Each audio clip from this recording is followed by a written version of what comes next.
భక్తిదేవరయ ప్రేక్షకులకు నా నమస్కారం. అసలు సర్పదోషాలంటే ఏంటి?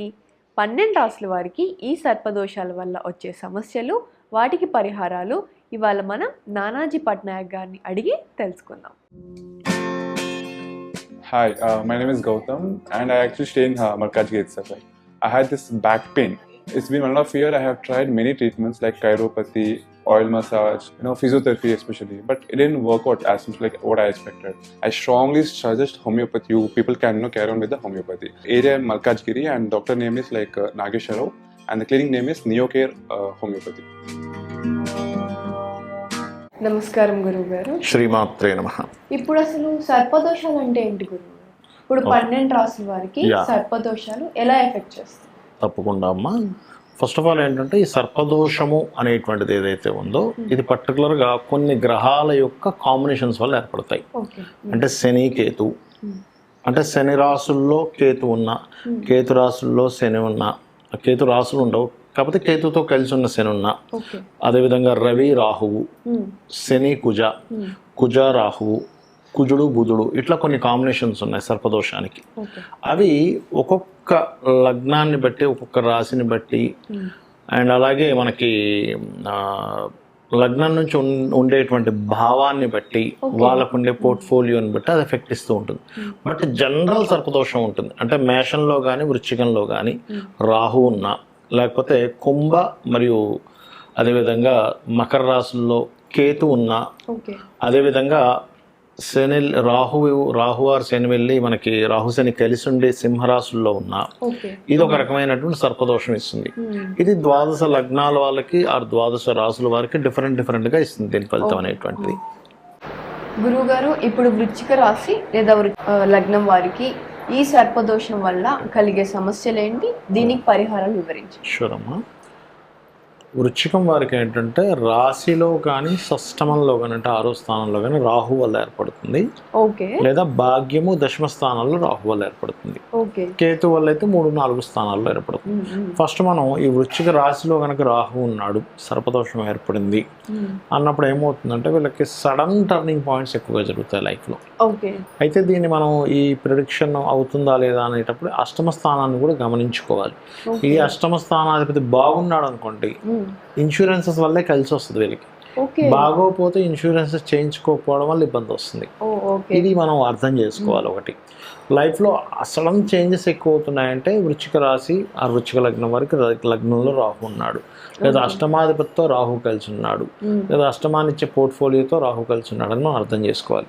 దీనికి మరి ఏమిటి అంటే అష్టమీ చంద్ర విభ్రాజ అలిక స్థల శోభితాయ నమః కానీ, లేకపోతే దత్తాత్రేయుడిది, లేదా ముఖ్యంగా సుబ్రహ్మణ్యేశ్వర స్వామి ఆరాధన, వీటి వల్ల మీకు ప్రభావం అనేటువంటి తగ్గుతుంది. ఇక 6లో ఉన్నాడు అనుకోండి మా రాహు, శత్రువులు పెరుగుతూ ఉంటారు. శత్రువుపై తనకి జయం కూడా ఉంటుంది కానీ శత్రుత్వాలు కూడా అంతే పెరుగుతూ ఉంటాయి.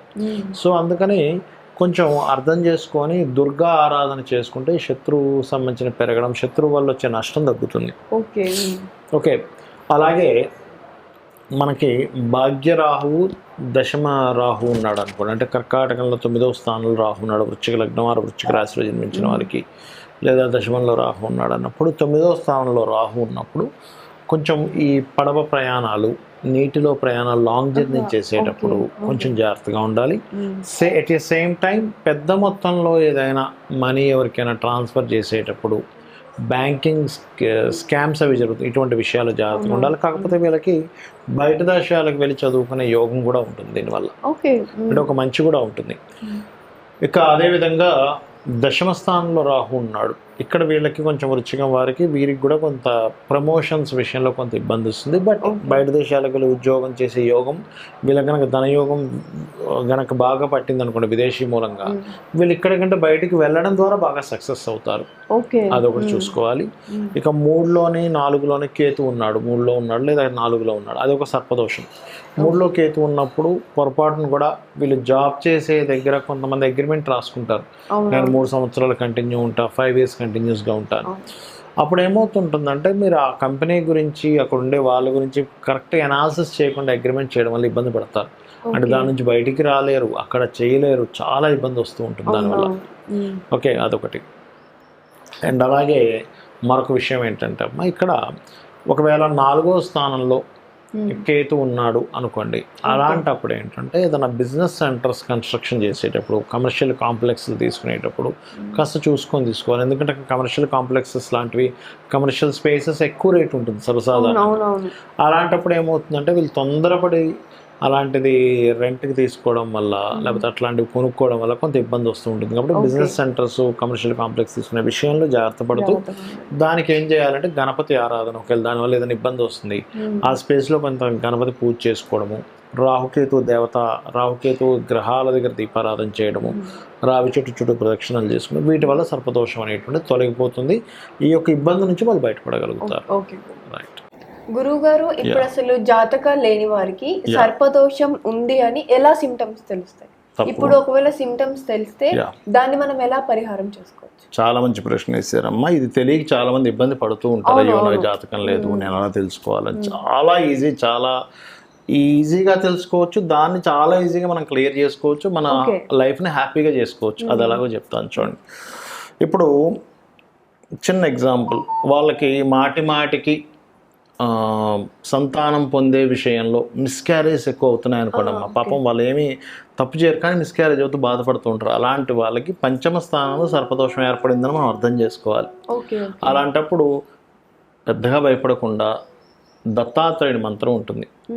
జయ గురుదత్త, శ్రీ గురుదత్త కానీ, లేకపోతే దిగంబర శ్రీపాదవల్లభ దిగంబర అని కానీ చేసుకున్న సర్పదోషం పోతుంది. అంటే వాళ్ళు అర్థం చేసుకోవాలి, ఓహో నాకు పంచమంలో సర్పదోషం ఉన్నట్టుంది. చాలా మంది ఏమనుకుంటారంటే సర్పదోషం ఏర్పడడానికి ఏదో పూర్వజన్మలో సర్పాన్ని చంపామనుకుంటారు. అలా కాదు. కొన్ని ఇప్పుడు స్త్రీలు చూడండి అమ్మ, డేట్ టైంలో పొయ్యి దగ్గరికి వెళ్ళకూడదు అంటారు, కిచెన్లోకి వెళ్ళకూడదు, వంట ఉండకూడదు అంటారు. వాటి వల్ల కూడా సర్పదోషాలు ఏర్పడతాయి. అలా కొన్ని చేయకూడనటువంటివి చేయడం వల్ల కూడా సర్పదోషాలు ఏర్పడతాయి. అయితే ఇక్కడ అదొకటి సిమ్టమ్. రెండవది ఏమిటి అంటే సెటిల్ అవ్వలేకపోతున్నాను సరిగ్గా లైఫ్లో. అంటే సింపుల్, మీరు అర్థం చేసుకోవాల్సింది ఏంటంటే, ఒకటి 10th లార్డ్ అయినా పాడై ఉంటాడు, దశమాధిపతి అయినా పాడై ఉంటాడు. దశమాధిపతి పాడైతే కొన్ని రోజులు మాత్రమే వాళ్ళు సెటిల్ అవ్వకుండా ఉంటారు, ఆఫ్టర్ దట్ సెటిల్ అయిపోతారు. కానీ సర్పదోషంలో కనుక ఏర్పడి మీకు దశమం పాడైంది అంటే అప్పుడు లైఫ్లో 40 years, 45 years, 50 years దాకా వచ్చేస్తుంటాయి, కానీ సెటిల్ అవ్వరు. అది కెరియర్ పరంగా సెటిల్ అవ్వదంటే అర్థం చేసుకోలే, ఓకే నాకు ఈ సర్పదోషం ఉంది. దానికి శాస్త్రాల్లో చాలా స్పష్టంగా చెప్పింది ఏంటంటే, నువ్వు అమ్మవారిని నామం చేసుకుంటూ నీ ప్రయత్నం నువ్వు చేయి. ఏ సర్పదోషం ఉన్నా సరే క్లియర్ అయిపోతుంది. ఎందుకంటే మనకు దేవి భాగవతంలో చాలా స్పష్టంగా చెప్పబడింది. ఏమిటి, మనం చేసే పాపకర్మల వల్ల ఇవి ఏర్పడతాయి.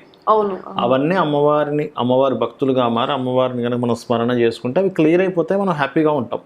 దానికి చాలా సింపుల్గా సెటిల్ అవ్వట్లేదు, ఓం మాణిక్య మకుటాకార జానుద్వయ విరాజితాయే నమః, లేదా ఓం శ్రీమాత శ్రీ మహారాజ్ని శ్రీమత్ సింహాసనేశ్వరి నమః. ఇది చేసుకొని నాకేంటి అమ్మవారు ఉంది, నాకేం భయం, సర్పదోషం ఉంటే ఏంటి, ఏ దోషం ఉంటే ఏంటి అనుకొని మనం కనుక ముందుకు వెళ్ళగలిగితే సూపర్గా కలిసి వస్తుంది. గుర్తుపెట్టుకోండి. అలా సెటిల్ అవ్వకపోవడం, లేకపోతే అతను లైఫ్లో నేను చూశాను కొంతమందికి దాదాపు ఒక 20 ఏళ్ళ వయసు నుంచి అతను వ్యాపారాలు చేయడం మొదలు పెడతాడు. 1 కాదు 2 కాదు, ఎన్ని వ్యాపారాలు చేస్తారు. ప్రతి 3 నెలలకి, ప్రతి 6 నెలలకి, ప్రతి సంవత్సరం ఒక వ్యాపారం చేస్తుంటారు. ఏ వ్యాపారం కలిసి రాదు. అది కూడా సర్పదోషానికి ఒక సిమ్టమ్. అప్పుడు ఏంటంటే పర్టికులర్గా ఇంద్రగోప పరిక్షిప్త స్మరతూనా భజంగికాయే నమః. మరి కొంతమందికి ఎప్పుడు ఏదో ఒక పెయిన్ఫుల్గా ఉంటుందమ్మా వాళ్ళకి లైఫ్లో. ఎప్పుడు చిన్నప్పటి నుంచి నాకు ఎప్పుడు ఏదో బాధేనండి అంటూ ఉంటారు. అలాంటప్పుడు ఏమిటంటే ఓం మధుసూదనాయ నమః అనుకోవాలి. మీరు గమనించవచ్చు, ఎవరికైనా బాగా పెయిన్ఫుల్గా ఉందండి నా లైఫ్లో ఎప్పుడు అనుకున్నప్పుడు వాళ్ళని చెప్పాలి, ఏమంటే మీరు మధుసూదనాయ నమః అనుకోండి అనగానే తెలియకుండానే వాళ్ళకి ఆనందం వస్తుందమ్మా. పెయిన్ఫుల్ ఉన్నా, లేకపోతే కొంతమందికి ప్రతిదానికి భయపడుతూ ఉంటారు, అధైర్యంగా ఉంటారు, ప్రతిదీ భయపడుతున్నారంటే వాళ్ళు కూడా ఏదో సర్పదోషం ఉంది. అంటే ఏమిటి, భయం వేస్తూ ఉంది. సర్పం యొక్క లక్షణం ఏంటి, అది అలర్ట్గా ఉంటుంది ఎప్పుడేమవుతుందో అని. సర్పాన్ని చూసినా మనకు భయం వేస్తూ ఉంటుంది కదా. అంటే ఒక భయాన్ని క్రియేట్ చేసేటువంటిది వాళ్ళకి ఎప్పుడూ లైఫ్లో మైండ్లో అలా ఉంది అంటే వాళ్ళ సర్పదోషానికి గురైంది వాళ్ళ లైఫ్ అనేటువంటిది. అదొకటి. ఇంకోటి ఏంటంటే ఇవన్నీ అసలు ఎందుకు వస్తాయంటే పూర్వజన్మల్లో వీళ్ళు ఎవరినో కావాలని భయపడుతూ వచ్చారు. ఆ యొక్క పాపం నీకు ఈ జన్మలో ఒక భయం రూపంలో వెంటాడుతుంది, అలా అనమాట. అండ్ అలాగే మాటిమాటికి చిన్న చిన్న విషయాలకి యాక్సిడెంట్స్ అవుతున్నాయి, లేకపోతే ప్రతిసారి ఏదో ఒక భారీ లాస్ వచ్చి తను ముంచేస్తుంది. అంటే ఒక్కోసారి ఎలా ఉంటుందంటే అమ్మ, వీళ్ళు చక్కగా ఒక ఇల్లు కట్టుకుందామనో ఏదైనా ఒక ప్రాపర్టీ తీసుకుంది ఏదో సంథింగ్ ఒక ప్రణాళిక వేస్తూ ఉంటారు. సరిగ్గా డబ్బులన్నీ సమకూరేసరికి ఒక పెద్ద లాస్ వచ్చి డబ్బులన్నీ పోతాయి. మళ్ళీ ప్రణాళిక, మళ్ళీ డబ్బులన్నీ పోతాయి. అదేదో చూడండి, మనకి వైకుంఠపాలు ఆడినప్పుడు ఆ గమ్యానికి వెళ్ళేసరికి ఇంకో పాము వచ్చి మింగేస్తుంటారు చూసారు. అలా పాము వచ్చి మింగేసినట్టుగా వీళ్ళ లైఫ్లో పైదాకా వెళ్ళడం, మళ్ళీ కిందకి వెళ్ళిపోవడం జరుగుతుంటుంది. అది కూడా సర్పదోషానికి మనం సర్పదోషం ఉందని అర్థం చేసుకోవాలి అక్కడ.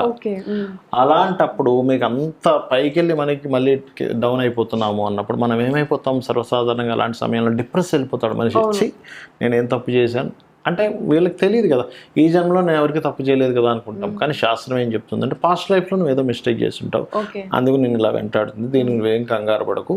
లలితా సహస్రనామాల్లో ఓం అష్టమీ చంద్ర విభ్రాజ అలికస్థల శోభితాయి నమః అనే నామం ఉంది. ఇది కనుక చేసుకుంటే నీ అప్ అండ్ డౌన్స్ అనేవి క్లియర్ అవుతాయి. అంటే సగం దూరం వరకు ప్రయాణం ఉంది, ఇంకొంచెం అయ్యేసరికి నేను చేరుకుంటాను సరే మళ్ళీ కింద పడుతున్నాను. అంటే అష్టమీ చంద్ర అంటే అష్టమి నాడు చంద్రుడు ఉండేటువంటి ఆ యొక్క అష్టమి నాడు తిథి దేవత అని ఒకరు ఉంటారు, త్వరితాదేవి. ఆ త్వరితాదేవి యొక్క ఆరాధన జరుగుతుంది ఈ మంత్రం ద్వారా. అప్పుడు నువ్వు దాని నుంచి బయటపడగలుగుతావు అనేటువంటిది. అలాగే మరి కొంతమందికి మానసిక రుగ్మతలు ఉంటాయి, అది కూడా సర్పదోషం వల్లే ఏర్పడుతుందమ్మా. మానసిక రుగ్మతలు, ప్రతి దానికి డిప్రెస్ అయిపోతున్నాడు, ప్రతి దానికి ఇదైపోతున్నాడు, సర్పదోషం అనమాట అది. దానికి ఏం చేయాలి అంటే, ఒకటి కొన్నిసార్లు ఉట్టి చంద్రుడు పాడైనా అలా జరుగుతుంది. ఇప్పుడు నేను చెప్పిన వాటిల్లో ఒక్కోసారి శని పాడైతే కూడా వాళ్ళకి ఈ జాబ్ రిలేటెడ్ సంబంధించిన విషయంలో ఇబ్బంది ఉంటుంది. కొన్నిసార్లు బుధుడు పాడైతే వ్యాపారాల్లో కూడా కలిసి రావాలి, ఇది కూడా చెక్ చేసుకోవాలి. శని పాడయ్యాడా, బుధుడు పాడయ్యాడా, నిజంగానే సర్పదోషం ఉందా అనేటువంటిది. అయితే ఇక్కడ మనం జాతకం లేని వాళ్ళ గురించి మాట్లాడుకుంటున్నాం కాబట్టి కొద్దిగా ఈ రెమెడీస్ చేసుకుంటే కూడా బాగుంటుంది. అయితే ఇక్కడ మానసికమైనటువంటి రుగ్మతలు పోవాలి అంటే మెడిటేషన్ చేసుకోవడము, ఓం మనస్విని నమః అనే నామస్మరణ చేయడము, అదేవిధంగా బియ్యము ఇటువంటివి దానంగా ఇవ్వడం, అన్నదానాలు చేయించడము, ఇట్లాంటివి చేస్తుంటే మానసికమైన వికారాలు తగ్గుతాయి. సో ఇక్కడ ఏంటంటే ఈ సర్పదోషం ఉంది కానీ నాకు జాతకం తెలియదు అనుకునేటువంటి వారు ఈ యొక్క సిమ్టమ్స్ ద్వారా కనుక్కోవచ్చు. కానీ నేను చెప్పేది ఒకటే, జ్యోతిషాస్త్రం అనేటువంటిది మనం ఏదో భయపడడానికి కాదు, ఒక మార్గం చూపించడానికి, జ్యోతి. కాబట్టి ఇవి చేసుకొని ఖచ్చితంగా వీళ్ళు బయటపడవచ్చు. ఇక్కడ ఇంకోటి ఏంటంటే అమ్మ, సర్పదోషాలు ఏర్పడినప్పుడు నేను చెప్పినటువంటి లలితాసహస్రనామాల్లో ఈ నామాలతో పాటు రావి చెట్టు ఉంటుంది మనకి. రావి చెట్టు చుట్టూ మనకి సర్ప ప్రతిష్ఠ చేసి ఉంటాయి. దాని చుట్టూ ప్రదక్షిణం చేసి చక్కగా వాటి మీద పసుపు కుంకుమ గంధం కలిపిన వాటర్తో అభిషేకం చేయడం ద్వారా సర్పదోషం ఒకటి పోతుంది. గోసేవ చేయడం ద్వారా కూడా పోతుంది. అయితే కొంతమంది విదేశాల్లో ఉంటారు, అప్పుడు అలాగా అన్నప్పుడు సర్పసూక్త పారాయణం అని ఉంటుంది. అది వినడం కానీ చదవడం కానీ సర్పసూక్త పారాయణం చేయించుకోవడం ద్వారా కూడా మనకి క్లియర్ అవుతుంది అని చెప్తుంది శాస్త్రం. థ్యాంక్ యూ సో మచ్ గురువు గారు. ఇప్పుడు సర్పదోషాలు తగిలితే మనం ఎలా ఎఫెక్ట్ అవుతామో, ఒకవేళ ఎఫెక్ట్ అయితే వాటి పరిహారాలు కూడా మీరు చెప్పినందుకు థ్యాంక్ యూ సో మచ్. మళ్ళీ నెక్స్ట్ ఎపిసోడ్లో కలుద్దాం. నమస్కారం. శ్రీమాత్రే నమః.